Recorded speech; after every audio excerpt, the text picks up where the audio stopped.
You're on a small boat in the heart of Lake Nasser. The clear blue sky is reflected perfectly onto the water, separated only by a thin band of desert running along the horizon. A few hours later, as the sun starts to set and birds begin flocking to their nests, a brilliant amber glow takes over the landscape. A few hours after that, everything around you is plunged into an undisturbed darkness. The sky takes on a dazzling turquoise hue, speckled with the brilliant stars of the Milky Way. But this isn't the way that things have always been. Deep below the waves of Lake Nasser lie the ruins of what was once a great civilization, a civilization that existed for thousands of years, only to vanish just 60 years ago. Our story starts there, on the 10th of January, 1960, with a 10-ton dynamite explosion.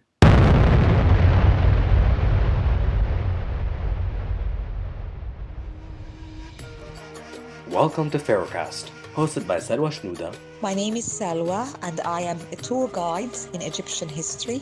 And myself, Danny Arafa. Join us as we embark on an expedition through the rich and mysterious stories of ancient Egypt and how these stories still affect us today.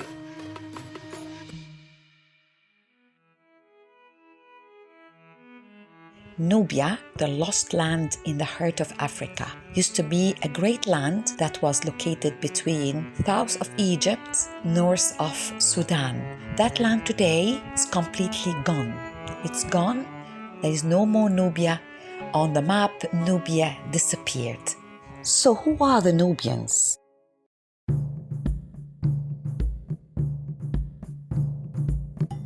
Nubians are Nilotic dwellers of various racial origins. They are considered desert nomadic tribes. Although the Nubians and the Egyptians were linked by the river Nile, they were markedly different in various respects, linguistically, physically, and culturally. The Nubians are darker skinned and they got curlier hair and thick features that were reflected in most of the depictions and manifestations in the land of Nubia. Nubians were divided into 3 tribes. The first one, known as Il Kunuz, are the typical Nubians still keeping traditions and customs. The second group are called the Arab Nubians, who immigrated long time ago to Old Nubia. They speak the Arabic language today, and they live in the middle of Nubia, and they were the one who spread Islam in Nubia. And the third group are known to be Al-Fajr. Al-Fajr tribe live in the south of Nuba. They speak the old Nubian language, and they have a special dialect called Al-Fajriya, which is only a spoken language which has no script or handwriting. Nubians were desert travelers at the Sahara Desert, and they were the best hunters known in history, as they were marked by being the best archers and the best bowmen. Nubia was the route in the heart of the African desert, the Sahara, for commerce, adventures, journeys, expeditions, exploration, and travel. The great land of Nubia provided manpower, precious and semi-precious stones, a lot of these exotic African artifacts like the ostrich feathers, leopard skin, copper, ebony, and ivory, as well as incense trees. And the most important thing was the gold, as Nubia was the land of the gold. So, what was it that happened in 1960? We'll get there, but first we've got to make a quick stop 58 years before that, Aswan, 1902.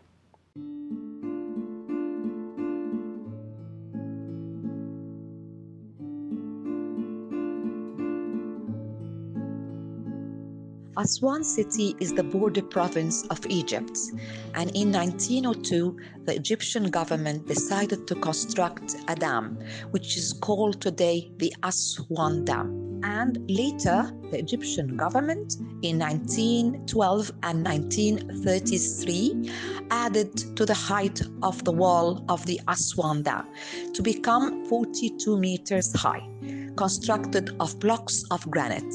After building the Aswan Dam, water started filling behind the body of the dam, creating a small lake called today Aswan Lake. And as a result of the Aswan Lake, water started covering the areas and the lands behind, causing big parts of the Nubian villages and lands to be submerged. As a result, the Nubians were to move from their places and from their homes. The young Nubians decided to travel to the north, seeking for new jobs and new future, while the elders of the Nubians remained in their homes and never wanted to leave their lands and their villages. With the first immigration of the small group of Nubians to the north, they started working as butlers, bartenders, waiters, and porters in Alexandria, Giza, and Cairo. This resulted in some not so nice stereotypes that were reflected onto the silver screen. أنا خدام تراب رجليكي وأنا محسوب دوافر إيديكي وأنا قتيل لواهزيكي. The Aswan Dam was not enough. Egypt was in need of another bigger dam to help the population and to meet the needs of the people of Egypt. This was because the Nile, while being the lifeblood of the region, was also an untamable force of nature. Years rich in rain caused great floods that devastated farmland, and years of drought rendered the powerful river a measly stream. For a nation with a quickly growing population, this just wouldn't do. Egypt needed to tame the Nile.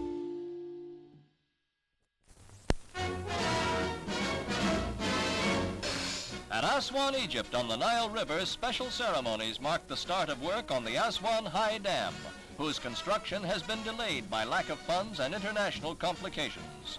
Host for the occasion is President Gamal Abdel Nasser, his guest of honor, Morocco's King Mohammed V. This is an important moment for Nasser, who has finally gotten the project going with the help of a $93 million Soviet loan. Now here comes our explosion. A 10-ton dynamite blast touched off by Nasser officially breaks the first ground for a project which has made news for many years.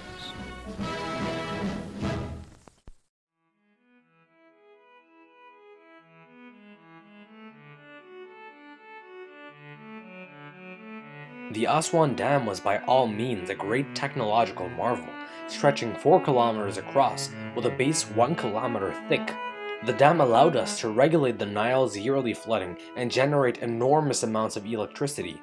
The Aswan High Dam was key for the modernization of Egypt. But at the same time, we discovered a lot of drawbacks and disadvantages. One of them was a great tragedy that happened to the population of the Nubians. About 100,000 Nubians were to be evacuated immediately. Half of the population of the Nubians were evacuated and resettled in Egypt, and the Egyptian government compensated them new homes, new lands, and new villages. They decided to build their homes modeled as the old ones in old Nubia. And the other half of the population of the Nubians moved and resettled in Sudan. It wasn't just people who had to move. The area known as Nuba, which was to become Lake Nasser, was also home to dozens of ancient temples. The submerging of all the Egyptian and Greek-Roman temples which were located in the land of Nubia.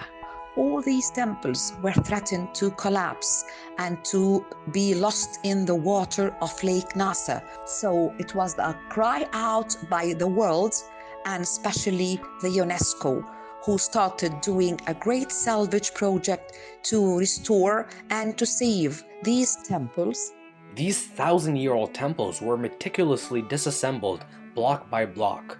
And when I say block, I don't mean those measly bricks that fit in your hand. These blocks weighed 20 tons each. That's about the weight of 2 buses. But these weren't the only side effects of the dam.